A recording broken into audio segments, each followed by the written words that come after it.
Hello అండి, ఈరోజు దొండకాయ పచ్చి కొబ్బరితో కర్రీ చేస్తాను. దొండకాయలు బాగా కడిగి ఇలా కట్ చేసుకుంటాను. పచ్చి కొబ్బరి తురుము పట్టి ఒక పక్క పెట్టుకుంటే దొండకాయలు నీళ్ళు లేకుండా కుక్కర్లో ఒక విజిల్ పెడితే సరిపోతుంది. తొందరగా కర్రీ అవుద్ది.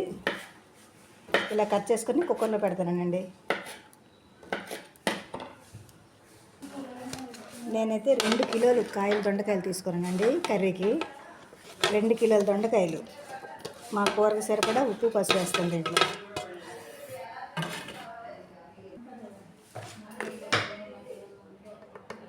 కొద్దిగా పసుపు వేసుకొని అలాగే 1 స్పూను సాల్ట్ వేసి చక్కగా కలుపుకొని నీళ్ళు ఏం అవసరం లేదు.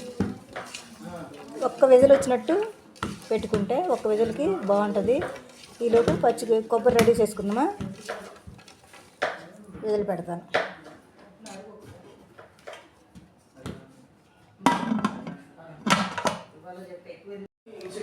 దొండకాయ కూరకి కళాయి పెట్టాను, ఆయిల్ వేసాను, పోపు వేస్తానండి. పోపులు బాగా వేగాలి. పోపులు వేగాయి. దీంట్లో ఉల్లిపాయలు పచ్చిమిర్చి వేయించుకోవాలండి.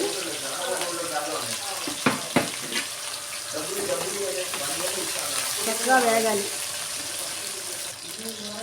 పోపు బాగా వేగిందండి.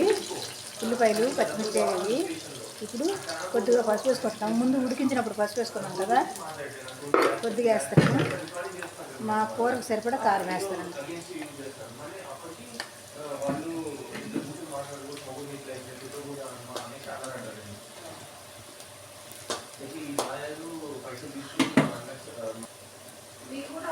అలాగే ఉప్పు వేస్తాను. దాంట్లో కొద్దిగా వేసాను. ఇప్పుడు కూరకు సరిపడా వేస్తాను. చక్కగా కలుపుకొని సింపుల్గా ఉంటుందండి, బాగుంటుంది. ఇంకా ఏమీ అవసరం లేదు. మసాలా పొడిలో ఏమీ అవసరం లేదు. ఏవేవో వేస్తుంటారు, ఏమీ అవసరం లేదు.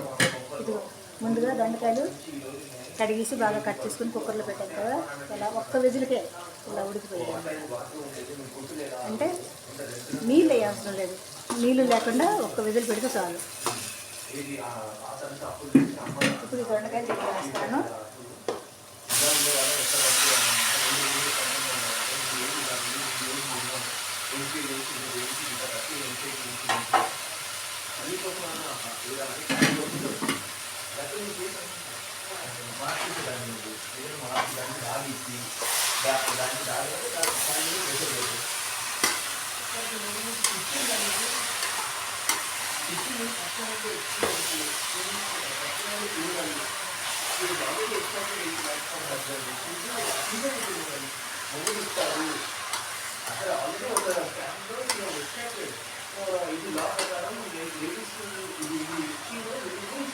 ఉప్పు కారం పసుపు అంతా బాగా ముక్కలు పట్టేస్తుంది.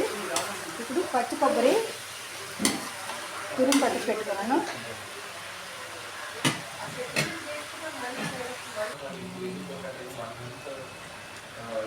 పచ్చి కొబ్బరి వేస్తున్నానండి.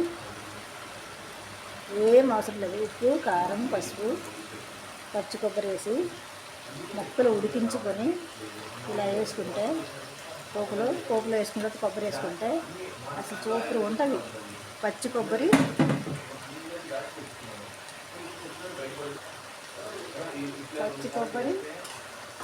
దొండకాయ సూపర్ ఉంటుందండి. ట్రై చేయండి మీరు కూడా. ఇంతకుముందు దొండకాయ కూర పెట్టాను, ఫ్రై పెట్టాను. దొండకాయ ఫ్రై